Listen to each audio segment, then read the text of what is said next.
23 साल बाद उचिया में जाने वाली पाकिस्तान का मोस्ट ट्रेंडिंग सॉन्ग बसंत पे बनाया। जिस छत पे जा रहे हो तो आपको आपका गाना लग रहा है। मुझे हैरानी है इतने बड़े बड़े आर्टिस्ट ने बसंत के गाने किए हैं नए, तो ये नंबर 1 पे ट्रेंडिंग करता रहा। इनकलाब जो होता है ना वो फौज के खिलाफ कभी नहीं होता, इनकलाब तो बल्कि फौज के साथ मिलके होता है। फिर वही पाक सरजमीन चाँदबाज, ये वर्ड्स जोड़ना कैसे सोचा जाता है? चौधरी तराना हर वक्त तराने बनाते हैं। मुझे तराने से ना वैसी बड़ी मोहब्बत है पाकिस्तान के, ये बड़ा मेलोडियस तराना है। जर्नलिस्ट ये ना करे ना कि मेरे सामने बिलावल भुट्टो बन के बैठ जाए या मरियम नवाज शरीफ बन के बैठ जाए या इमरान खान बन के बैठ जाए। फिर आपने एक्चुअली लीडरशिप हासिल करनी है तो हमारी पार्टी वाइट पार्टी है जो आपको लीडर बना सकती है।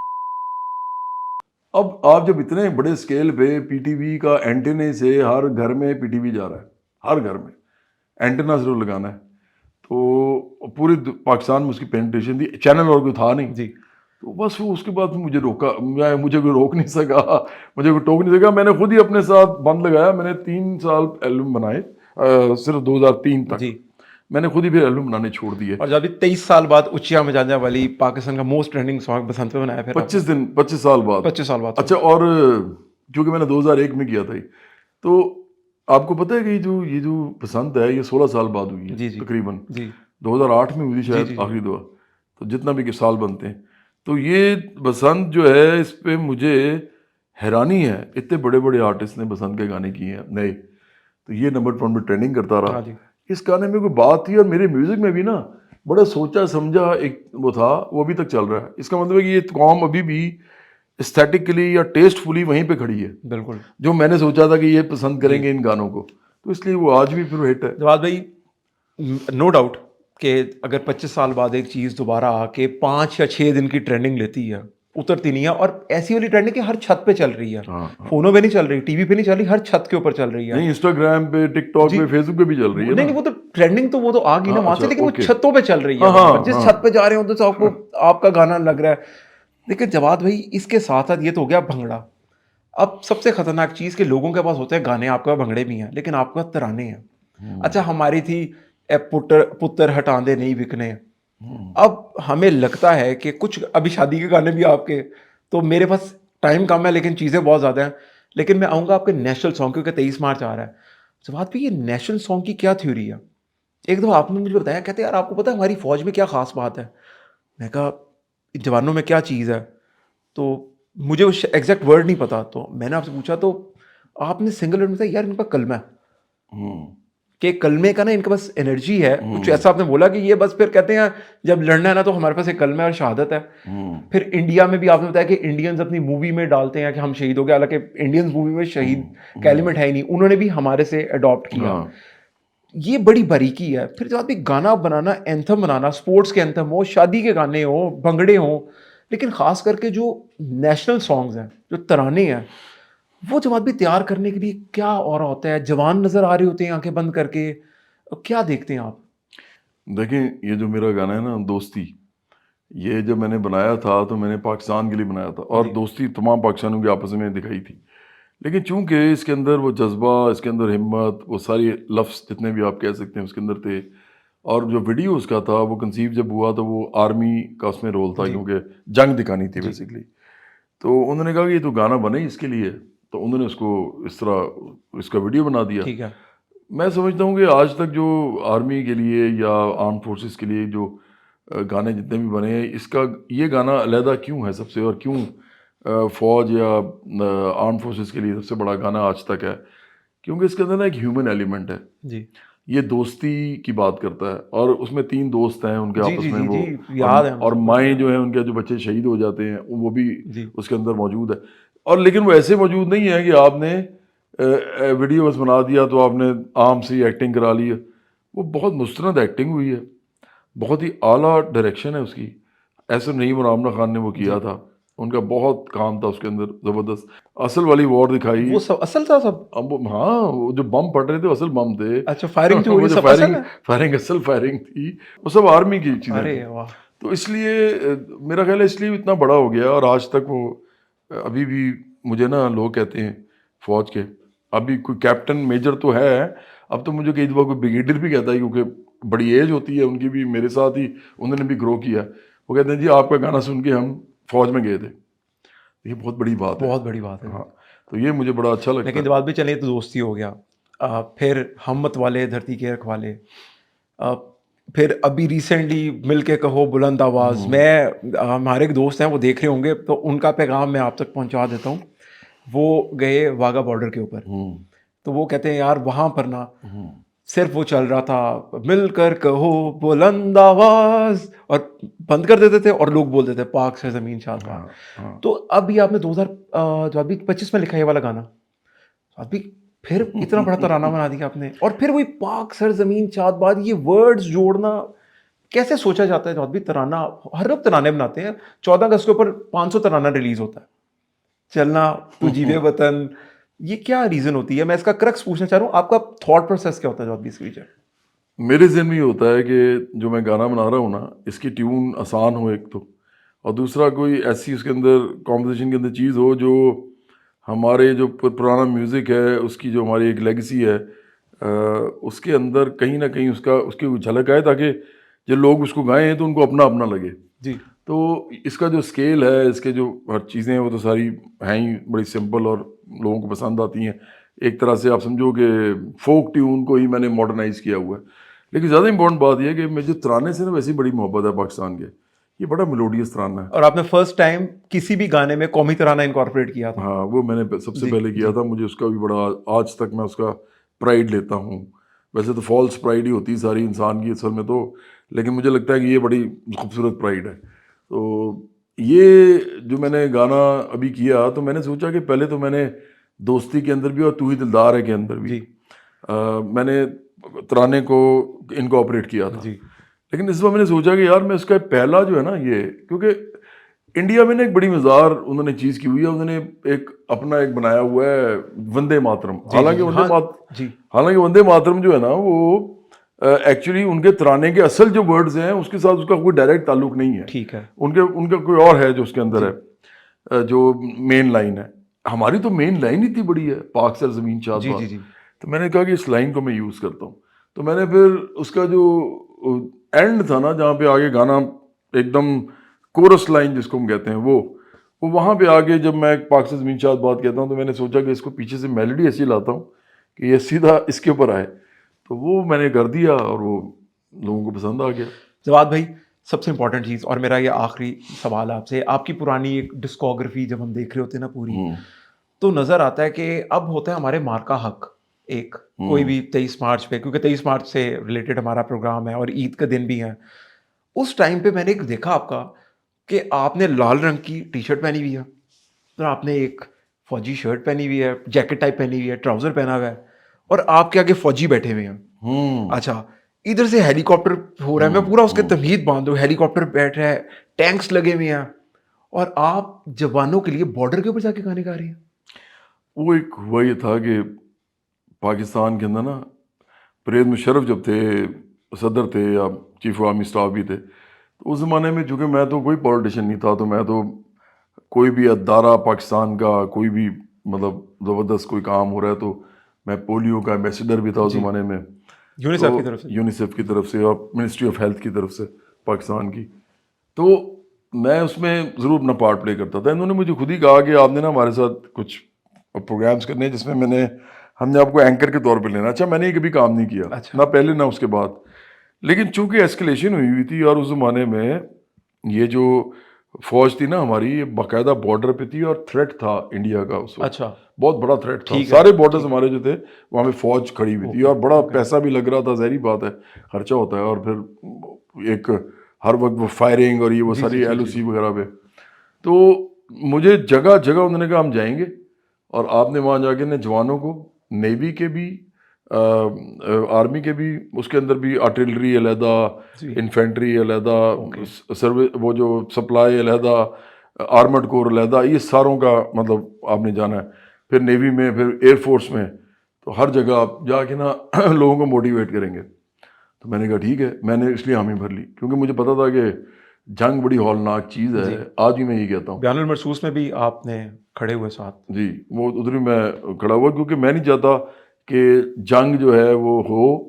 बेहतर ही होता है कि आप डिटरेंस इतना दें कि दूसरे को हिम्मत ही ना हो। जी, तो वो जब मैं गया उनकी हिम्मत बढ़ाई मैंने। अच्छा, तो बड़ा फ़ायदा, वो उसका नाम था हरदम तैयार। हरदम तैयार। वो 13 या 14 किस्तें थी उसकी, तो वो मेरे लिए बड़ा एक ज़बरदस्त एक्सपीरियंस था। मैं आज भी समझता हूँ कि मैंने बड़ा अच्छा काम किया था। तो जवाद भाई, जब बॉर्डर के ऊपर जाके बीइंग अ सिविलियन और जाके आपके सामने वो फुट सोल्जर्स हैं जिन्होंने जाके सब कुछ करना है, कार्रवाई उन्होंने डालनी है, जाने ऐसा- देनी है उन्होंने, जी जाने देते हैं मतलब, और फिर ज़ख्मी होते हैं यार, जिस्म के पार्ट्स उतर जाते हैं। मैं आपको क्या बताऊं, देखें लोग ना इस मुल्क के अंदर बड़ी बड़ी अजीबोगरीब तनकीद करते हैं। एक बात तो मैं आपको बिल्कुल साफ बात बताऊं कि इनकलाब जो होता है ना, वो फ़ौज के ख़िलाफ़ कभी नहीं होता।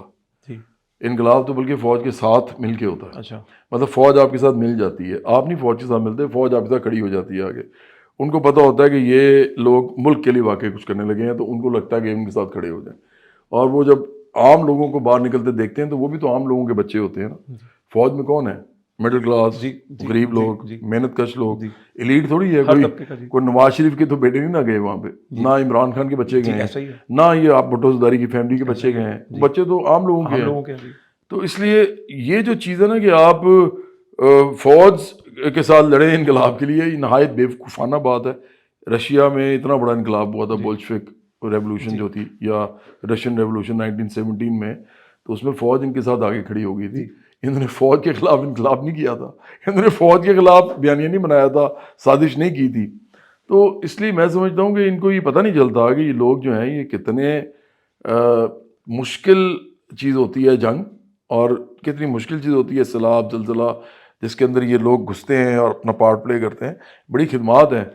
तो मैं सियासी तौर पे अगर समझता हूँ ना कि रिफॉर्म्स होने चाहिए जी फ़ौज के अंदर, पुलिस के अंदर, किसी भी इदारे के अंदर, तो वो तो मेरा हक है। जी मैं समझता हूँ कि रिफॉर्म्स जी होने चाहिए। जी, बिल्कुल ठीक तो है। रिफॉर्म्स हम करेंगे भी जब हम जी पावर में आएंगे। लेकिन आप किसी इदारे को बुरा बताना शुरू कर दें, उस पर इल्ज़ाम लगाएं, इससे पाकिस्तान का नुकसान होता है और किसी का नहीं होता। जवाब भी, दोबारा अगर आपको मौका मिले दोबारा बॉर्डर्स पे जाके वैसे ही जो आप जिस तरह आप लहू गरमाते थे जवानों का, अगर मौका मिले आपको तो करेंगे? मैं अभी भी जाऊंगा, अगर अगर जंग होगी या मोटिवेशन चाहिए होगी, फ़ौज को इंस्पिरेशन चाहिए होगी, मैं अपना पार्ट बिल्कुल प्ले करूंगा। क्योंकि बुनियादी तौर पे देखें, मैं वैसे तो सियासतदान हूँ by heart and by my mind even, मैं तो सियासतदान ही हूँ, लेकिन बुनियादी तौर पे जो मेरा करियर स्टार्ट हुआ है वो तो एज एन आर्टिस्ट हुआ है, और उसके ऊपर मैंने उसकी सक्सेस के ऊपर बिल्ड किया अपना सियासत का जी करियर, जो कि एक मेरा गोल था, इसी तरह करना था।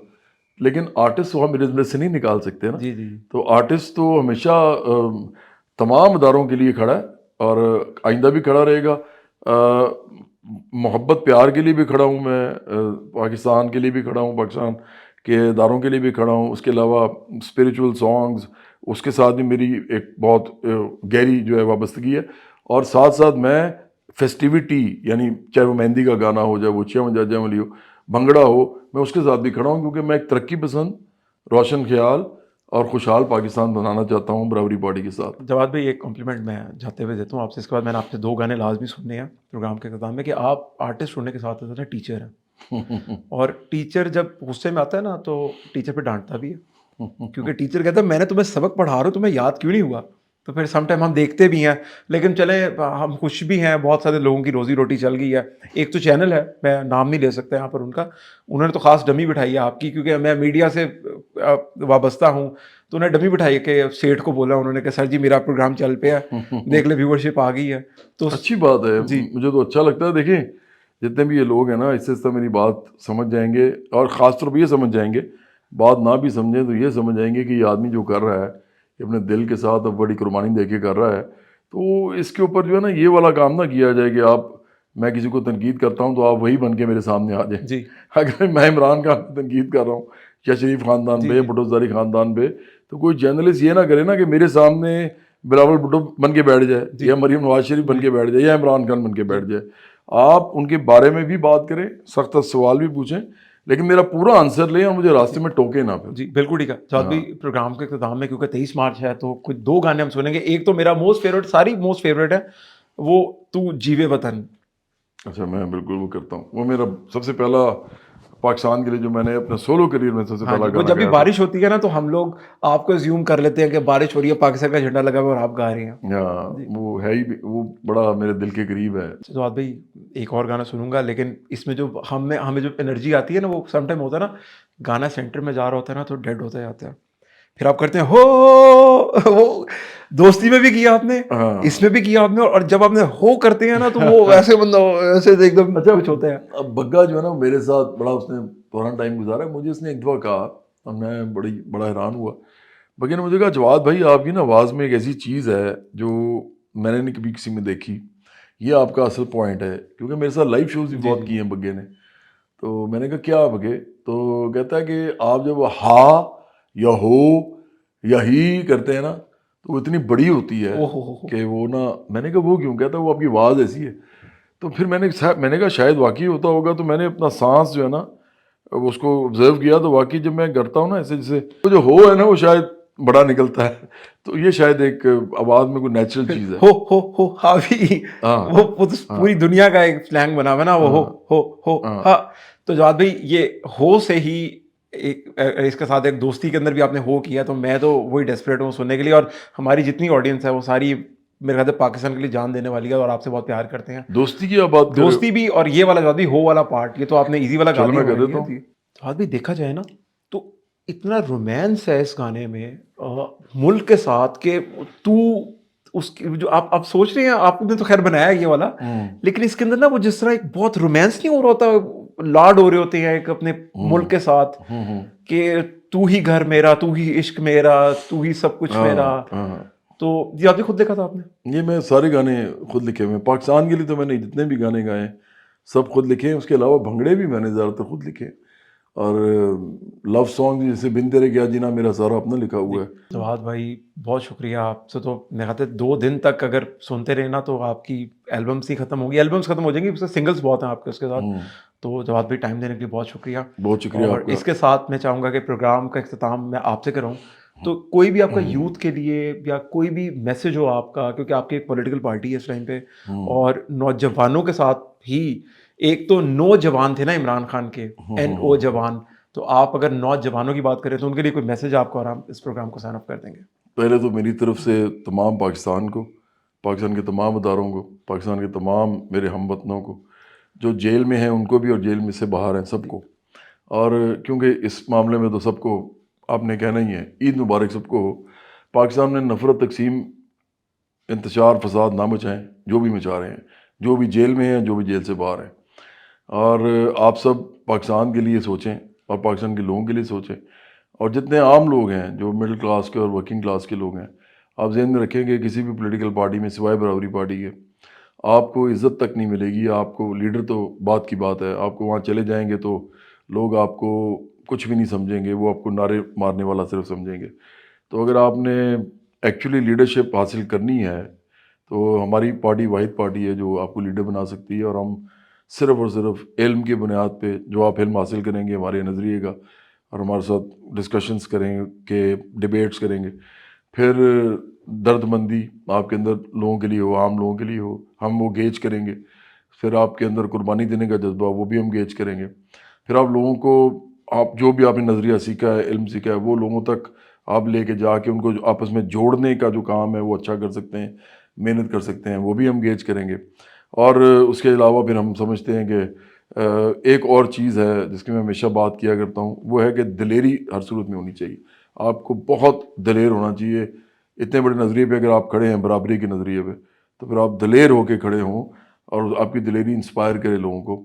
तो ये सारी चीज़ें जो इन पे आपको कंपटीशन करना पड़ेगा पार्टी की लीडरशिप के लिए, ये और कहीं नहीं मिलेगा आपको। पैसे की ज़रूरत नहीं है आपको हमारी पार्टी में आने के लिए। हमारी पार्टी खुद ब खुद मेंबरशिप के ज़रिए 2 करोड़ मेंबरशिप हमारा हदफ है। अगर ये हमारा हो जाता है, 1 करोड़ भी हो जाए ना तो ये आसान हो जाएगा। 2 करोड़ अगर हो जाए, क्योंकि 25 करोड़ का मुल्क है, जी। तो अगर ये हो जाए तो हम इस मुल्क के अंदर किसी भी आदमी को पैसा खर्च किए बगैर इलेक्शन जितवा देंगे। तो उसके लिए सिर्फ मेहनत करें, 2 करोड़ मेंबरशिप बराबरी पार्टी की लेके आएँ, और उसके बाद ये मुल्क जो है ये आम लोग चलाएंगे इंशाल्लाह। बिल्कुल ठीक है जवाब, बहुत शुक्रिया टाइम देने के लिए। अल्लाह हाफ़िज़। खुदा हाफिज़।